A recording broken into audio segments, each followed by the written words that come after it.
E eu quero que você receba, celebrando Jesus, a vida do pastor Djalma Toledo. Canelão.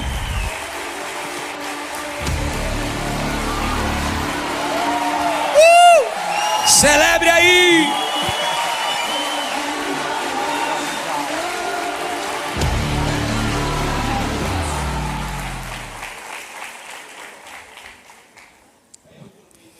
Boa noite, queridos. Deus abençoe. Toma seu assento, por favor. Queridos, que alegria poder retornar a essa casa e rever amigos tão preciosos. Pastor Fred, pastora Fabi. Estava tentando lembrar quantos anos eu já venho aqui todos os anos. Não sei se 10 ou 11, mas desde o início a gente tem podido estar com essa casa e tem sido um privilégio muito grande. Final do ano passado, eu estava fazendo uma conferência na cidade de Porto Seguro e um pouco antes da conferência eu tive um mal-estar. Mesmo assim, ainda ministrei naquela conferência. Depois, o mal-estar piorou no final da pregação. E eu fui até um hospital, fiquei internado por 3 dias e descobri que tinha suturado uma úlcera, que eu não sabia que ela existia. E ela, então, depois de uma endoscopia, foi descoberto um câncer no estômago. Segundo meu médico, eu devo a minha vida à úlcera. Se ela não tivesse estourado, talvez o câncer tivesse se alastrado. Entretanto, isso foi o início de uma grande jornada para viver um grande milagre. Quando começou o processo para que o câncer fosse removido, graças a Deus a cirurgia foi uma cirurgia rápida, simples, não houve contaminação, não houve proliferação do câncer, nenhum outro órgão foi atingido. Entretanto, no processo em que eu estava ainda no hospital, na UTI, eu tive um problema cardíaco. Para que esse problema cardíaco não trouxesse sequelas, eles me deram um anticoagulante para que não houvesse um AVC.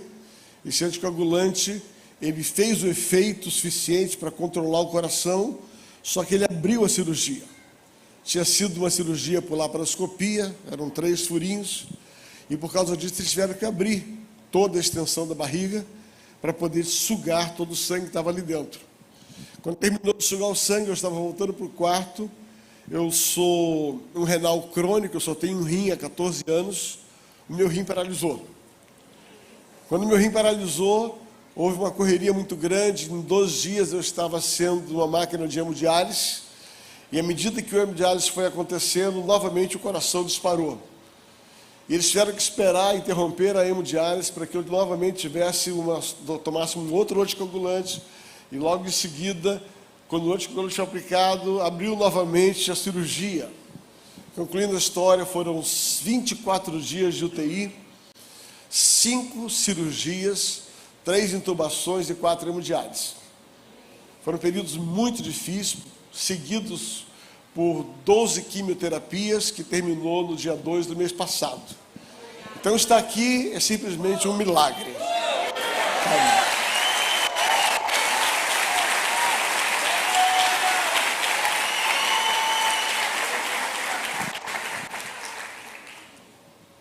Certa ocasião, lendo o livro de Romanos, capítulo número 12, há uma afirmação muito forte ali, quando a Bíblia fala que Herodes prendeu a Tiago e matou Tiago ao fio de espada, e não há nenhuma menção de uma ação intencional da igreja. Só que em seguida, a Bíblia diz que isso agradando, Herodes vendo que isso agradava aos judeus, então agora prenderam Pedro, tentando no dia seguinte apresentá-lo para também matá-lo. Só que aí, o versículo seguinte vai dizer que a igreja orou a Deus intensamente por Pedro. Você pode repetir comigo? Diga assim: a igreja orou a Deus intensamente por Pedro. E a Bíblia diz que por causa disso o mundo espiritual foi ativado, o céu foi aberto, o anjo desceu, Pedro ficou solto e Pedro não morreu. O que eu tiro como conclusão é que existem certas coisas que acontecem porque a igreja não ora. Existem outras coisas que não acontecem porque a igreja se levanta em oração. E eu não sei o que foi que aconteceu na vida dos outros, mas eu sei que a igreja se levantou para orar por mim. E eu quero deixar a minha gratidão, a minha palavra de gratidão, a Rocha, sabe, aos queridos pastores, sabe, Fred e Fabi, que eu sei o quanto nós nos amamos, eu sei o quanto oraram, a todos que tomaram ciência, oraram por isso. Eu estou vivo, graças a Deus. E alguém me perguntou, pastor, qual era a sua maior preocupação, a sua maior dor? Eu confesso aos irmãos que eu tinha certeza que eu ia ter aquela experiência mirabolante. Aquela tipo sai do corpo, Jesus fala com você, você vê anjo. Eu tinha certeza, até porque um dos meus discípulos chama-se Paulo Canuto, né? E aí o Canuto é aquele cara que morreu, ressuscitou, Jesus falou com ele. Aquele cara contou a experiência, o Luciano emagreceu 95 quilos, sabe? Por causa da experiência do Canuto. E ele vive me instigando a ter essa experiência. Eu nunca vi anjo, mas também nunca vi demônio, está tudo elas por elas, está tudo em paz, né? Eu tinha certeza, Fred, eu tinha certeza, Josimar, que eu ia ter uma experiência natural. Gente, eu não vi nada. Mas uma coisa me foi muito peculiar durante esse período. Uma dor muito forte que acontecia era o sentimento de não poder ver algumas pessoas e estar em alguns ambientes. Repita comigo, pessoas e ambientes. Queridos, foi muito forte. Talvez tenha um dos sentimentos que mais me marcou. Era o coração apertado de não ter algumas pessoas preciosas para mim, pessoas que fazem parte da minha história, igrejas, lugares que fazem parte, pessoas que, sabe, contribuíram para costurar as vestes. E eu sou tremendamente grato de ser quem eu sou por causa de pessoas. Eu sou fruto de ambientes saudáveis, de ambientes curáveis. Há pouco falava com o Josimar, querido amigo, a respeito de uma filha ministerial que é muito amiga, como são os parentes dele, e pessoas que você tem no coração. E às vezes, desde lá para cá, a minha quimioterapia terminou pouco mais de um mês, desde lá para cá, todas as vezes que eu entro no ambiente, eu me emociono, sabe, estar aqui para mim é emocionante. Fred, Fabi, muito, muito, muito obrigado. Obrigado a vocês por me receberem. Querido, a minha mensagem hoje, ela tem tudo a ver com essa experiência. O título da mensagem hoje é Ambientes e Pessoas Extraordinárias. Tá? Eu não li o livro do Fred sobre os 5 ambientes, mas eu quero hoje falar sobre ambientes e pessoas que são lugares e pessoas que produzem vida. Lugares e pessoas que ativam o nosso propósito profético. Existem lugares e pessoas que são escolhidos por Deus para nos curar. Eu sou fruto desses lugares. Eu sou fruto desses encontros proféticos, em ambientes proféticos, que mudaram a minha existência. Eu valorizo pessoas. E eu valorizo ambientes. Então repita comigo. Pessoas e ambientes extraordinários, escolhidos por Deus para me abençoar, para me curar e para me ativar. Eu sei que a Rocha é isso na vida de muita gente. Eu sei que o Fred, a Fabi, toda a família pastoral, me refiro aos filhos, às noras, são pessoas que Deus escolheu por sua causa. Pessoas que existem porque Deus tinha um propósito de fazer um encontro extraordinário. Há um texto do 2º livro de Reis, não é o texto que eu vou pregar, é só uma introdução, capítulo 5, versículo 3, que fala a respeito de uma menina escrava que foi levada até a casa de um general sírio. Essa menina não tem nome, é simplesmente conhecida como a escrava de Naamã. E essa moça chega naquela casa e ela descobre que naquela casa havia um problema. Havia uma doença. E a lepra é uma doença terrível, porque a lepra é contagiosa e uma pessoa leprosa ela não é bem-vinda em ambiente nenhum. ambiente que acolher uma pessoa leprosa. E uma das características da lepra é isolar pessoas. Eu diria que aquilo que a lepra produz na vida de uma pessoa, existem ambientes que produzem isso também. Mas graças a Deus, porque se existem ambientes que isolam pessoas, existem ambientes que atraem pessoas.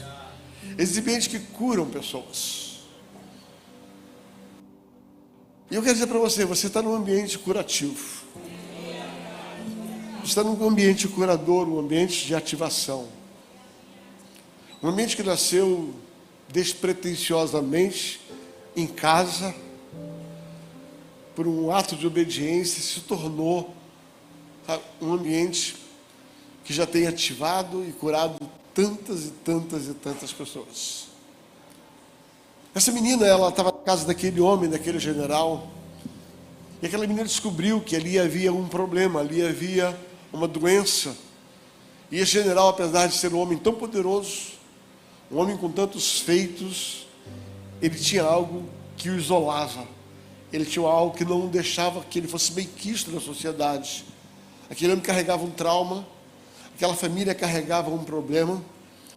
E aquela menina escrava podia muito bem estar ali contrariada, podia estar muito bem ali, dizendo assim, sabe, amaldiçoando aquele lugar por causa da sua posição.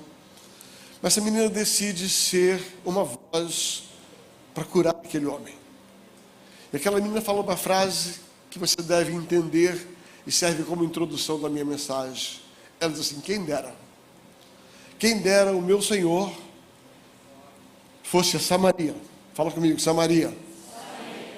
Encontrar o profeta do Senhor, diga assim, o profeta. Aí ela profetiza, ele seria curado. Ela fala sobre um ambiente e ela fala sobre uma pessoa. O que ela está dizendo é que a cura daquele homem tão importante estava em estar no ambiente certo, diante da pessoa certa. Eu vou repetir. Você precisa encontrar ambientes certos, com as pessoas que Deus separou para que ela pudesse tocar a sua vida. Entenda que esse ambiente não é para o outro, é para você. Até algumas pessoas tomam carona nos nossos ambientes e nos profetas, mas eu preciso me apropriar de ambientes, valorizá-los e pessoas diante disso. Queridos, Deus é um Deus que não faz acepção de lugares. Deus pode estar em qualquer lugar.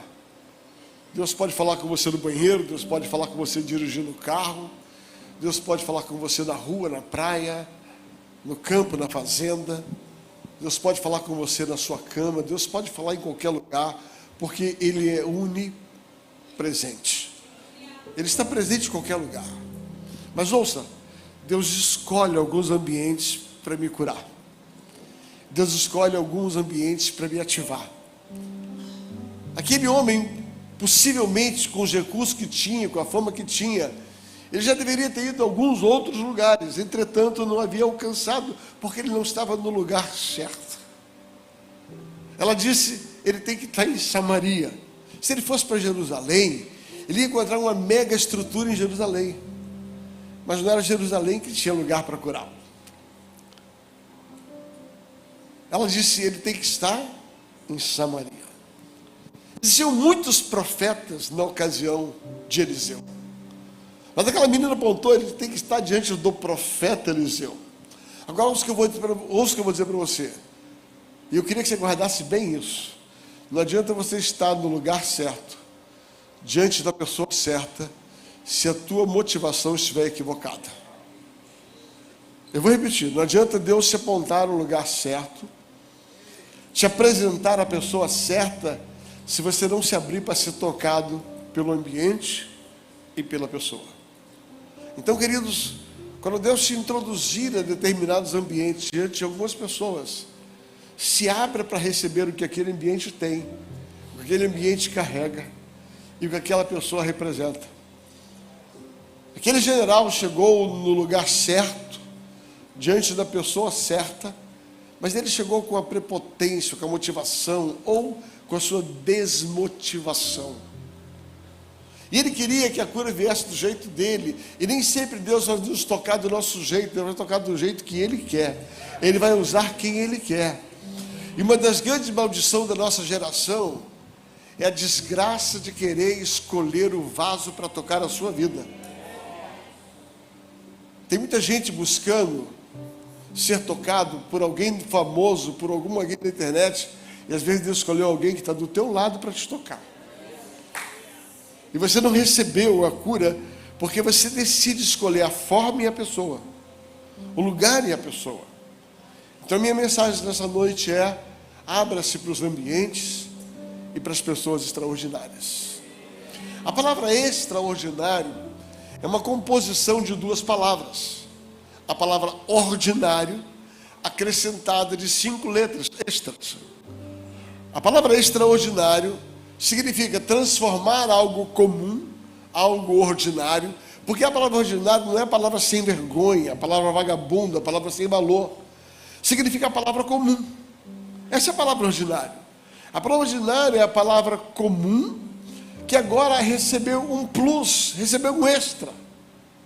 Extraordinário. Existem lugares que se tornam extraordinário, porque é algo diferenciado. Algo diferenciado. Eu sou economista de formação. E um dia, a minha esposa, ela gosta muito de estudar o significado das palavras. Um dia minha esposa chegou para mim e falou assim: amor, você sabe uma das origens da palavra investimento? Eu falei: claro, como economista eu sei. Ela falou: não. A palavra investir, ela tem origem na Idade Média, aonde os nobres, eles queriam se destacar das demais pessoas. Elas queriam ser distintos. E o que eles faziam? Eles pegavam pedras preciosas, eles pegavam fios de ouro, e eles colocavam sobre as vestes. Investir, colocar sobre as vestes sinais de nobreza. E eles se destacavam porque agora eles tinham um diferencial das demais pessoas comuns. As pedras preciosas e investir. Foi daí a origem das marcas, do Dalina. Sabe? Quando você coloca uma marca para dar valor, para dar distinção, para dar nobreza a uma roupa. A palavra investir significa o que você coloca a mais sobre algo comum. Um pano que recebe uma marca. E nós pagamos caro por causa do jacaré. Nós pagamos caro por causa da florzinha. Ou das 3 cores da Tommy Hilfiger. Você vai para os Estados Unidos e você gasta horas na prateleira escolhendo uma roupa que tem 3 corzinhas diferentes. A palavra investir significa ter sinais de nobreza. Entretanto, na vida cristã, a nobreza não está no que você coloca sobre a roupa, sobre as vestes, mas no que você coloca dentro de você. Pessoas extraordinárias não são aquelas que usam roupas de marca. Pessoas extraordinárias são aquelas que carregam uma marca invisível, que é a marca de Cristo. Ambientes extraordinários não são os ambientes que conseguem mostrar uma grife, que se tornam famosas e atraem pela sua grife. Ambiente extraordinário são aquelas que carregam uma marca dentro de si, que quando recebem pessoas, elas impactam pessoas. Dito isso, eu vou começar a pregar. Abra sua Bíblia, por gentileza, no livro de Atos dos Apóstolos. Atos dos Apóstolos, capítulo de número 11. Atos, capítulo número 11. A partir do verso de número 19, Atos 11, 19, conta uma história.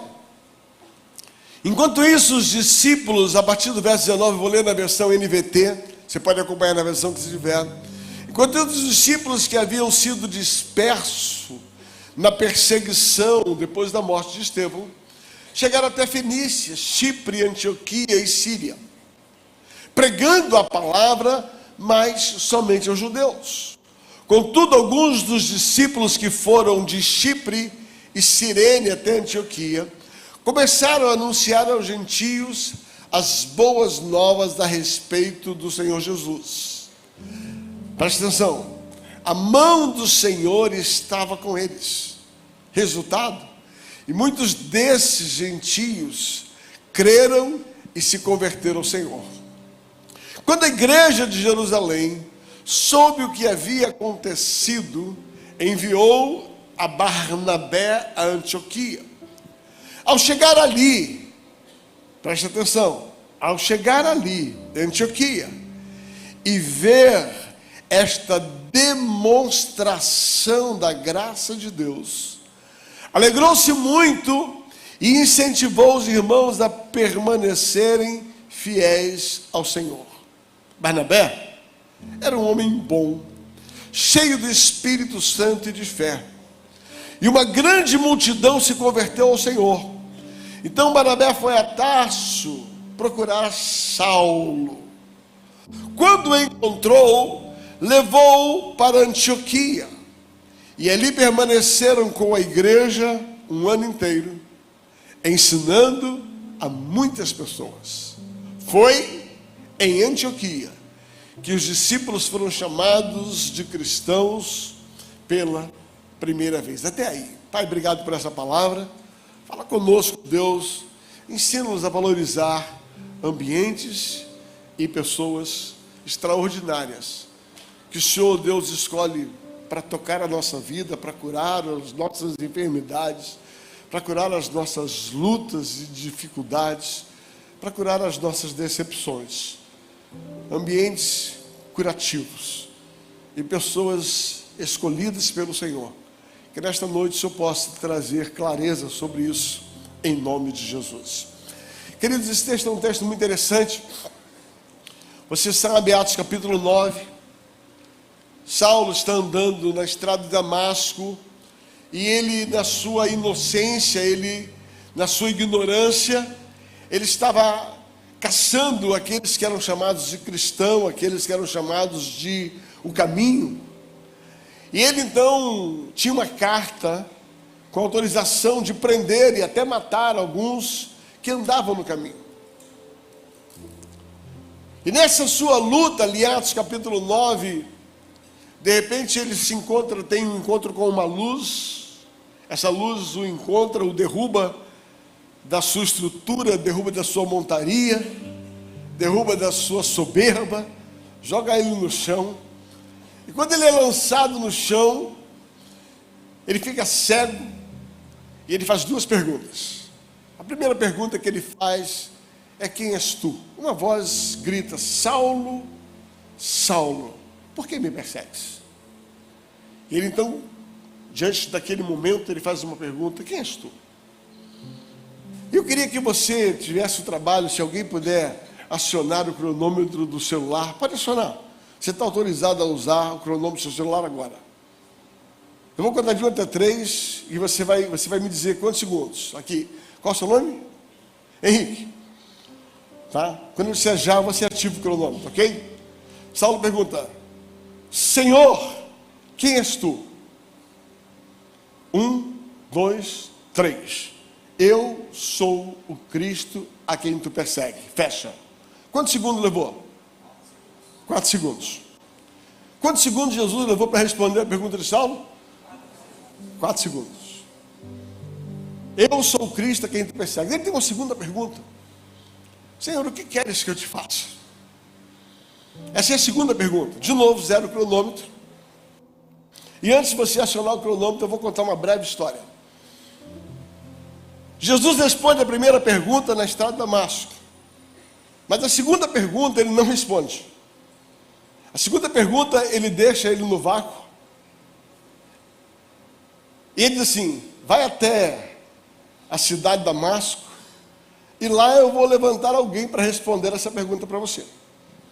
Você deve conhecer a história. Jesus sai daquele lugar, ele vai até onde tem um homem, um sacerdote chamado Ananias, que está orando, e ele fala assim: Ananias, tem um homem orando para que você vá lá ativar o ministério dele. Esse homem chama-se Saulo. Ananias olha assim: eu conheço esse homem, mas não pode ser. O senhor não está me chamando para... Esse cara está com sangue nos olhos, esse cara está com faca na dente. Esse cara está afim de me matar, veio me matar. E agora o senhor quer que eu vá lá orar por ele? E dá uma trabalheira danada de Jesus convencer Ananias. Finalmente Ananias se convence e Jesus diz assim: olha, você vai dizer para ele essas palavras: 1, 2, 3. Diga a ele o quanto ele há de sofrer pelo meu nome. Fecha. Quanto tempo? 4 segundos. Fred, não era mais fácil Jesus ter respondido para Saulo lá na estrada de Damasco? A minha pergunta é: por que Jesus, Tiago, teve essa trabalheira toda? Por que Jesus não respondeu de imediato? E ele teve essa trabalheira de ir até Damasco, convencer Ananias que não queria, para falar com ele aquilo que o próprio Jesus podia ter dito.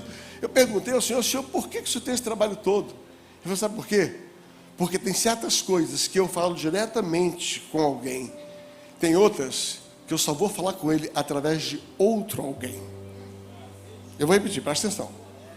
Tem coisas que Deus vai falar com você, e com 4 segundos ele responde as tuas perguntas. Tem outras que você vai ter que aprender a ouvir da igreja.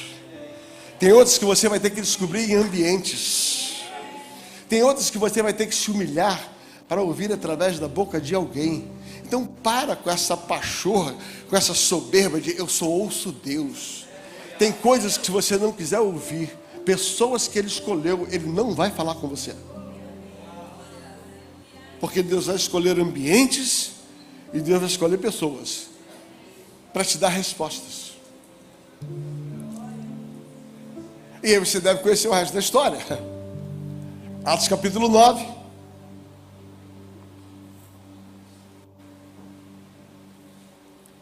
Saulo se converte, entra em Damasco e começa a pregar o evangelho. Em Atos capítulo 9, a Bíblia fala que Saulo, agora convertido, pastora Carla, ele entra em Damasco animado, super animado. Ele começa a pregar em Damasco. Só que se por um lado Jesus apareceu para ele, porque ele ignorava uma verdade, ele era um ignorante. O primeiro I na vida de Saulo é que ele era imaturo, ele era ignorante, ele era inocente, existiam coisas que ele não sabia. Paulo servia a uma mentalidade que ele tinha tido, porque ele desconhecia a verdade, ele ignorava a verdade. O primeiro I na vida de Paulo chama-se ignorância, inocência. Paulo era inocente. Paulo não perseguia os crentes por maldade, ele perseguia os crentes porque ele era tão convicto de que ele conhecia a verdade, mas ele era ignorante a respeito da verdade. E quando Deus vê uma pessoa que está servindo na ignorância, ele desce para socorrer. É só você lembrar quando Abraão nega a sua esposa, o rei ia tomar a esposa de Abraão por mulher, e na noite que antecedeu o ato dele coabitar com a mulher de Abraão, a Bíblia diz que o próprio Senhor apareceu, aquele rei que não tinha nada a ver com o Senhor, e ele falou assim: rapaz, não pega essa mulher não, vai dar ruim, cara. Se tu pegar ela, vai dar ruim. E pior, o marido dela é profeta, se ele clamar contra ela, tá na água, cara. Aquele rei fala assim: Senhor, na inocência do meu coração, eu ia fazer isso. Sabe qual foi a resposta do Senhor? Porque eu vi a inocência do seu coração, eu desci para te socorrer. Quando Jesus aparece para Saulo na estrada de Damasco, é porque não havia dolo nele. O que havia era uma ignorância, havia uma inocência na parte dele. Só que agora Saulo convertido, ele agora conhecendo a verdade, ele entra empolgado. Saulo era aquele cara empolgado. saía para cima. E ele começou a pregar em Damasco. Só que agora manifesta o segundo I na vida de Saulo: a imaturidade. Ele começa a pregar, só que ele começa a querer botar Jesus goela abaixo de qualquer jeito. Ele desrespeita o ambiente, ele desrespeita as pessoas. E ele começa a brigar com os judeus por imaturidade. E os judeus querem matar ele. E para ele não morrer, ele tem que sair pela janela numa corda, senão ele morrer. Sabe, queridos, na vida ministerial, muitas vezes, nós sofremos, não é porque os outros nos perseguem, é porque nós somos imaturos. Eu vou repetir. Muitas das nossas lutas e sofrimentos e dores tem a ver com os outros, tem a ver conosco. Quem é pastor aqui sabe o que está falando, né? A gente não tem maldade, mas a gente é imaturo. E a nossa imaturidade, muitas vezes, acaba provocando problemas que nós sofremos o problema. É lógico que existem pessoas maldosas que vêm nos prejudicar, sim. Mas eu quero falar um pouquinho do meu erro, não do erro do outro. A imaturidade de Paulo é que levou ele a ser rejeitado em Damasco. Tem dois problemas. O ambiente de Damasco não entendeu o chamado dele.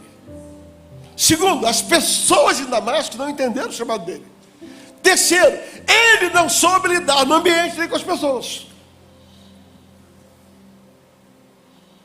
Então o que deu errado é que, embora pregando o evangelho, fazendo a obra de Deus, o ambiente não entendeu ele, as pessoas não entenderam ele não entendeu o ambiente e ele não respeitou as pessoas. Aí deu ruim. E ele teve que sair de lá. E se você já saiu de algum ambiente meio chateado, você fica com dor de cotovelo. Fica praguejando aquele lugar, que Damasco desgraçado, ninguém entendeu mesmo, tá todo mundo lá, estão tudo com ciúme de mim, eu ia arrebentar, aquele pastor me persegue. Mas quando você só olha a soma dos detalhes, você vai perceber que você tem culpa no cartório também. Silêncio fúnebre.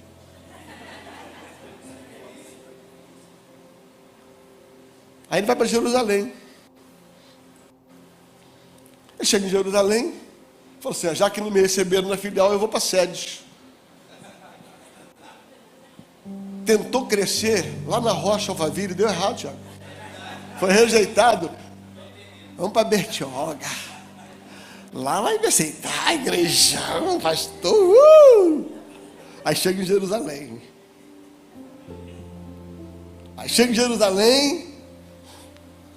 Convertido. Palavra poderosa, uma experiência incrível, viu Jesus? Quando a turma sabe que ele está lá, esse cara é problemático. Chega na igreja e fala assim: esse cara aí é problema. Olha para alguém do lado e fala desse jeito, errado mesmo, fala assim: problema. Tem gente que é, Josi, problemático. Aí ele chega, todo fazendo BO,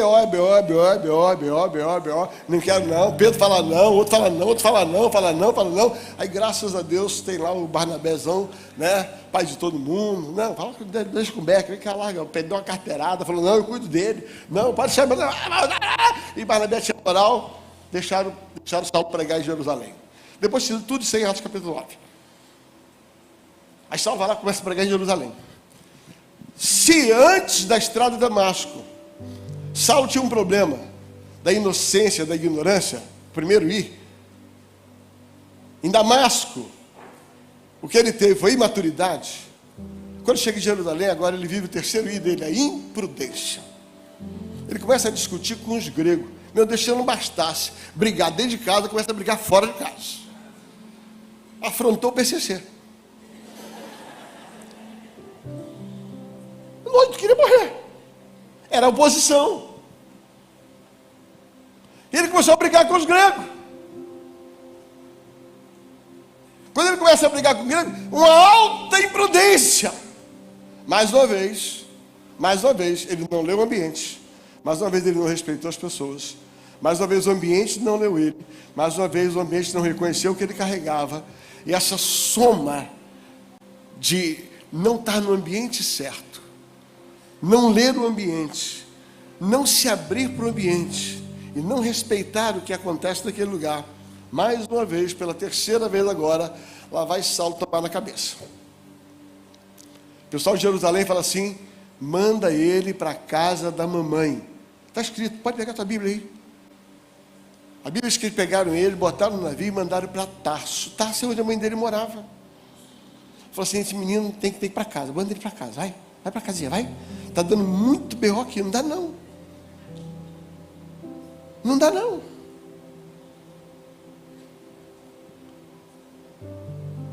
Quando você lê Gálatas capítulo 4, capítulo 5, a Bíblia deixa entender que Saulo passou 3 anos e meio em Tarso. Ok? Há uma interpretação em Gálatas capítulo 4 e 5 que Saulo passou 3 anos e meio em Tarso. Então, se você nunca soube disso, Saulo nunca se desviou da sua fé. Mas Saulo se desviou do seu chamado. Será que tem alguém aqui que se identifica com isso? Será que alguém ferido por ambientes e por pessoas nunca largou Jesus, mas falou assim: não brinco mais de liderar? Ou será que é só lá em São Paulo? E ainda tem a paixão de sentar lá no fundo achando que Jesus não está vendo ele. Ah, seu bocó.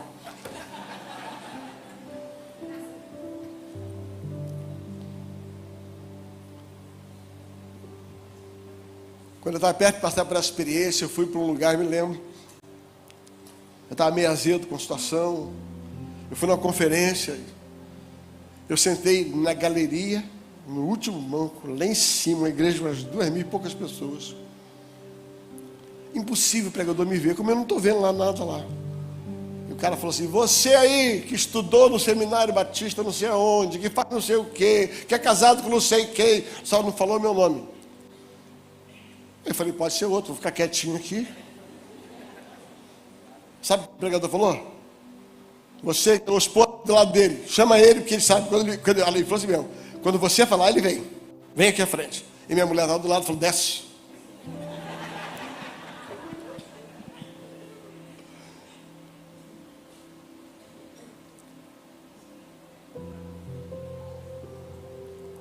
Ambientes, às vezes, ainda que não sejam propositais, eles se tornam nocivos, eles se tornam avessos, ainda que não intencionalmente. É lógico, tem gente ruim, tem ambiente ruim, ok? Mas eu não estou aqui para falar do negativo, estou aqui para falar de coisas que acontecem. Eu vou dizer uma coisa para você. Eu sei que você vai me achar velho, mas daqui a 3 anos eu faço 50 anos de ministério.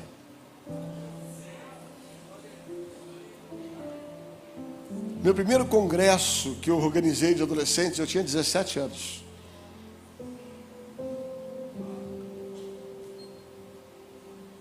Eu vou dizer uma coisa para você.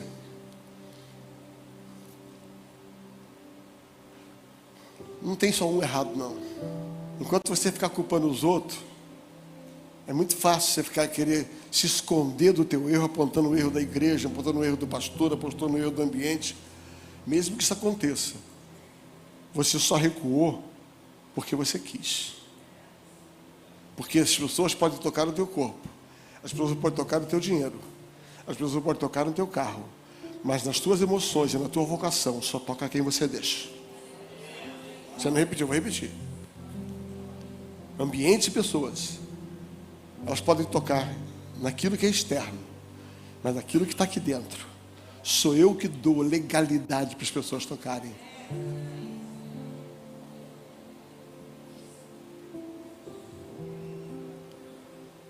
Aí Saulo foi passar 3 anos e meio lá na casinha da mamãe dele. Eu costumo chamar que esse é o 4 I da vida de Paulo. Para você não esquecer, levanta o dedo e diga assim: primeiro I. Vai lá, primeiro I. Inocência ou ignorância. Imaturidade. Imprudência. Como é que a gente vence isso, pastor? Com intimidade. Aí às vezes Deus te para de propósito. Deus te coloca no fundo de propósito. Deus interrompe você de propósito. Você acha que Deus está te punindo? Deus só quer que você volte para Ele. Às vezes você saiu de uma igreja que não deu certo, saiu de um pastor que te provocou. Você pode arrumar o jeito que você quiser, mas é Deus cuidando de você para te alinhar, para fazer com que teu último ir seja melhor do que os 3 anteriores, para te colocar num ambiente onde a partir daí a intimidade não vai deixar você mais ser imaturo, não vai deixar você ser imprudente, não vai deixar você ser ignorante. Agora, esse lugar em Deus, Ele vai te preservar.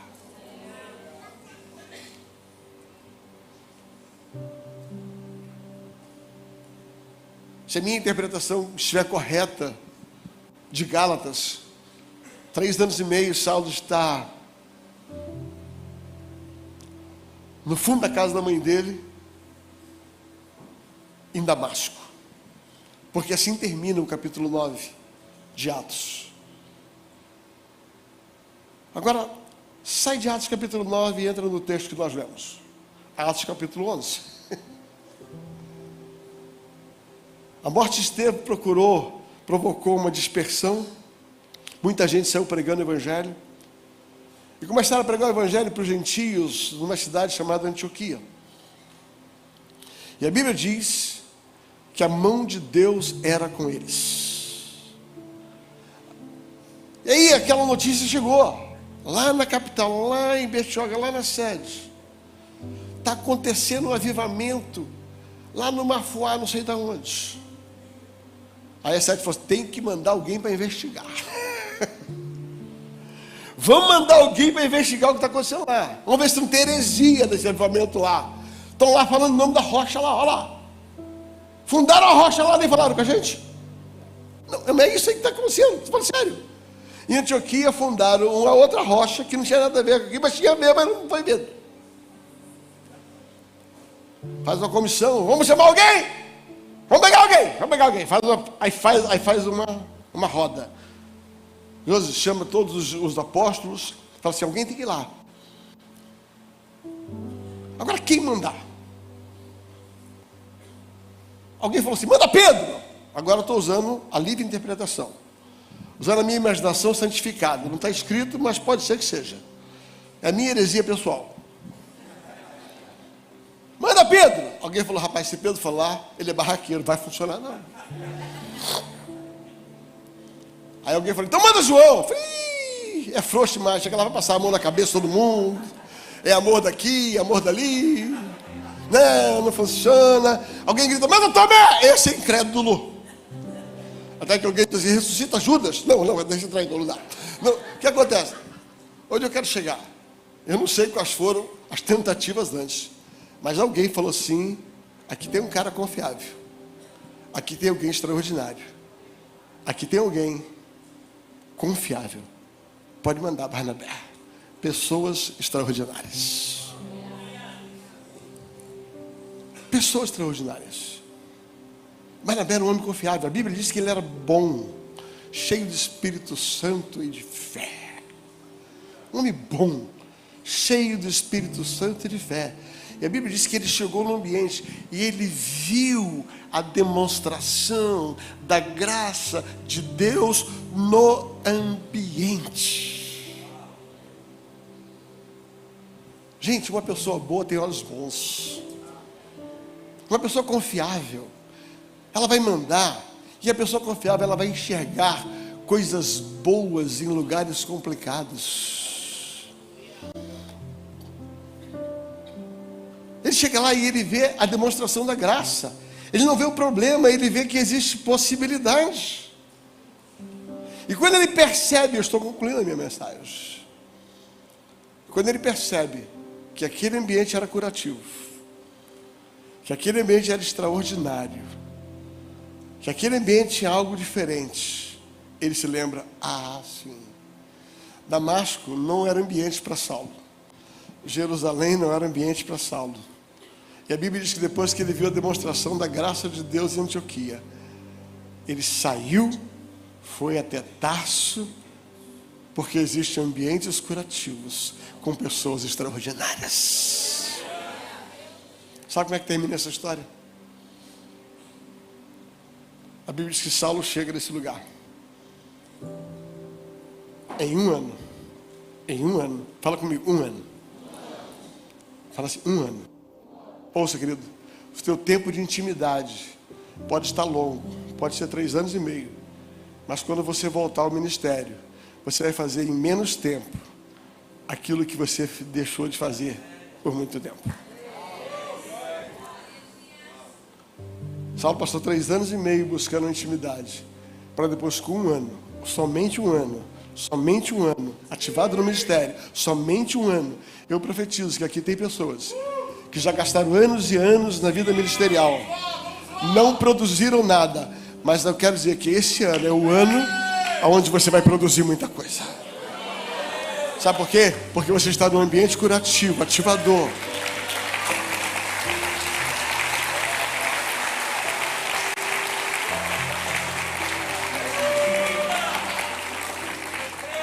A Bíblia diz que um ano, pregando o Evangelho, ensinando o Evangelho. Uau, uau, uau.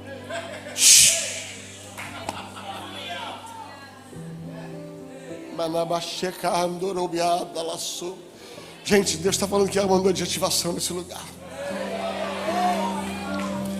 Ouça, Deus, essa noite Deus vai te curar esse ambiente. Há uma unção para te curar nesse ambiente.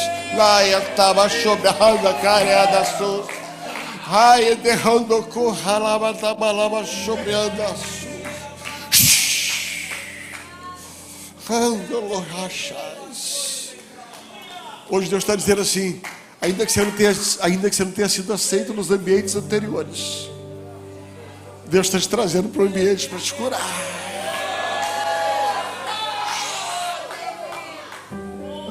Ei.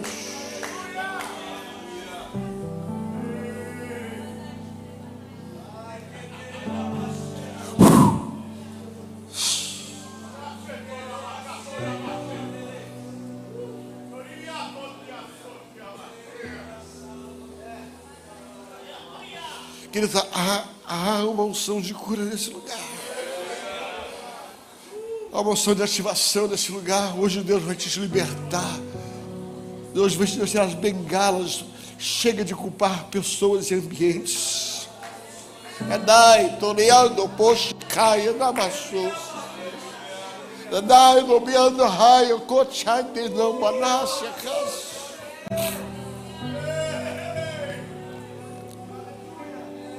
Você só não te encontrar no ambiente certo e nem as pessoas certas, só isso.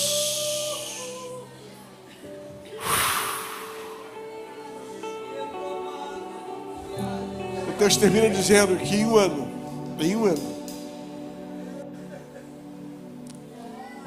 Deus fez uma obra tão linda na vida de Saulo.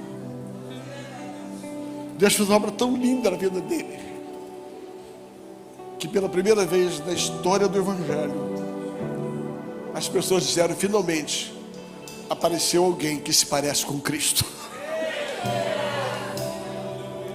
A Bíblia diz que pela primeira vez, os discípulos foram chamados de cristão. Talvez você não tenha conseguido manifestar tudo que você carrega, porque você ainda não estava debaixo do ambiente, nem debaixo das pessoas. E eu declaro, este é o lugar. E valorize as pessoas que estão aqui. Deus abençoe a vida de vocês.